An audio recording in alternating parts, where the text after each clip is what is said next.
Assalamualaikum warahmatullahi wabarakatuh. Jumpa lagi di kelas kimia.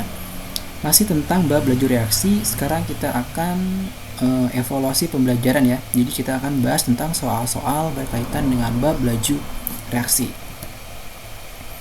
Oke, nomor 1. Jika reaksi dari diagram di atas P, Q, R, S. Nah, lihat dulu P sama Q itu reaktan. Jadi P dan Q itu reaktan. Pasti dia bernilai negatif laju reaksinya karena pengurangan reaktan. Sedangkan R dan S itu produk. Pasti laju reaksinya bernilai positif karena laju pertambahan produk. Nah, sekarang cari yang mana yang benar. Di sini ada min R. Salah. Harusnya plus R kan, plus R. Kemudian plus R benar, min Q benar, min P benar, plus S benar. Oke. Nah, yang ditanyakan itu kan, yang ditanyakan yang tidak benar justru ya. Oke, berarti yang tidak benar yang E. Harusnya min konsentrasi E plus konsentrasi R per konsentrasi waktu, karena R itu ada di produk. Cukup mudah ya, tapi hampir kekecoh. Nomor 2, pernyataan berikut benar tentang laju reaksi kecuali penambahan konsentrasi H tiap satuan waktu, H2 ya. Di sini kurang, di sini bertambah. Berarti ini salah. Penambahan konsentrasi H2O dan N2 tiap satuan waktu, ini benar. Pengurangan konsentrasi H2 benar. Pengurangan konsentrasi H2 dan NO benar. Penambahan konsentrasi N2 benar. Berarti yang benar kecuali berarti yang A, karena salah ya. Oke, nomor 2, reaksinya udah ada ya. Maka laju reaksi berdasarkan N2 dinyatakan sebagai Vn dan berdasarkan H2 dinyatakan sebagai VH. Maka manakah yang benar? Oke, Vn itu N2 berarti sama dengan VH katanya. Enggak kan ya? Karena ini 1/2, ini 3/2. Beda. Vn sama dengan setengah VH. Vn2 setengah H2. Kita lihat Vn2 itu setengah dikali 3/2 VH2. Apakah benar? 3/4 harusnya. Vn2 sama dengan 3/4 VH2. Berarti jawabannya E. Vn2 sama dengan 3/4. Lihat aja perbandingan koefisien ya. 1/2, ini 3/2. Berarti kalau ingin membandingkan Vn terhadap VH, 1/2 kali 3/2. Jadi 3/4. Hanya melihat perbandingan koefisien. Kemudian maka persamaan laju reaksinya. Kita cari dulu orde X dan orde Y berarti. Cari yang sama datanya. 1, 2, 3, 4. Wah, gampang nih. Kita cari orde si X dulu. Berarti cari di Y yang sama, 3 dan 4. 3 dan 4 berarti 0,2 per 0,4 pangkat X. Ini 0,5. 0,5 pangkat Y sama dengan 1/4. Oke, berarti ini coret 1/2 kan, 0,2 per 0,4 itu setengah. 1/2 pangkat X sama dengan 1/4. Berarti X nya 2. Kemudian cari yang Y nya. Berarti data 1 dan 2. 0,6 dibagi 0,6 pangkat X dikali 0,1 per 0,3 pangkat Y. Nah, ini 3/2 per 9,6. 1/3 juga ya.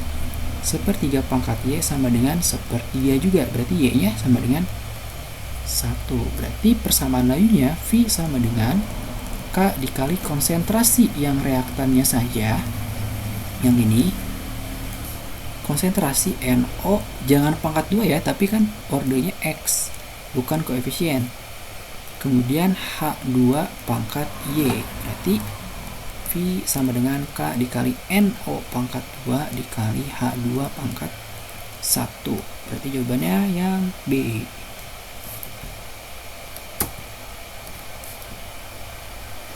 Oke, lanjut. Rumus laju reaksinya masih sama. Kita cari yang sama. Ini deh, 24. Berarti kita cari dulu orde si Y-nya ya. 0,02 bagi 0,02 pangkat X dikali 0,02 per 0,06. Yang ini ya. Pangkat Y sama dengan, ininya sama, berarti 1,08 per 3,24. Dicoret. Ini berapa nih? 1/3 juga. 1/3 pangkat Y sama dengan, ini juga 1/3. Dicoret aja lah. Berarti Y sama dengan 1. Sekarang cari orde si X berarti ya. Ini.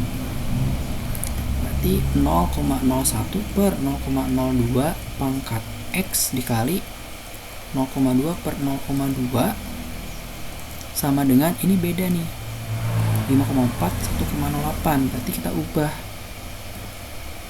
jadi ini 10,8 kali 10 pangkat min 7. Nah, berarti 5,4 per 10,8. Biar gampang ya. Ini setengah pangkat X sama dengan setengah. Berarti X sama dengan 1. Berarti rumus lajunya 1 semua. X-nya 1, Y-nya 1. Berarti yang ada duanya salah. Itu jawabannya yang B. Oke, gampang kan? Nomor 5. Pada percobaan 3 dan 5, laju reaksi dipengaruhi oleh apa? 3 dan 5. Kita lihat 3 dan 5 bentuknya sama. Berarti bukan dipengaruhi luas permukaan, suhu dan konsentrasi, karena suhunya beda, konsentrasinya beda, ya kan? Berarti konsentrasi dan suhu. Nah, kemudian laju reaksi dipengaruhi oleh suhu, konsentrasi, dan luas permukaan. Berarti dipengaruhi oleh ketiga-tiganya. Coba 1 dan 3. 1 dan 3 suhunya sama. Berarti bukan. 1 dan 5 ada yang beda nggak? Suhunya sama. Salah. 2 dan 4. Nah, 2 dan 4. Coba lihat 2 dan 4. Ini beda. Luas permukaan beda. Konsentrasinya beda. Suhunya juga berbeda. Oke, nomor 7. Pada percobaan 2 dan 3, laju reaksi dipengaruhi oleh apa? 2 dan 3 luas permukaan sama, konsentrasinya sama, suhunya yang beda, berarti dipengaruhi oleh suhu. Oke, 10. Pernyataan di atas yang tidak sesuai dengan teori tumbukan. Untuk menaikkan energi kinetik dengan cara peningkatan suhu. Menaikkan energi kinetik, benar. Penambahan katalis dapat menyebabkan penurunan energi aktivasi, benar. Reaksi dapat terjadi tanpa adanya tumbukan partikel, salah. Setiap terjadi tumbukan efektif akan menghasilkan reaksi, benar. Semua tumbukan akan menghasilkan reaksi, salah. Hanya tumbukan yang efektif. Berarti jawaban yang tidak sesuai itu 3 dan 5. D. Oke, sudah, nggak ada lagi. Oke, jadi evaluasinya cukup sampai di sini. 5 soal tentang persamaan laju dan 5 soal tentang faktor-faktor laju reaksi. Semoga bisa bermanfaat. Wassalamualaikum warahmatullahi wabarakatuh.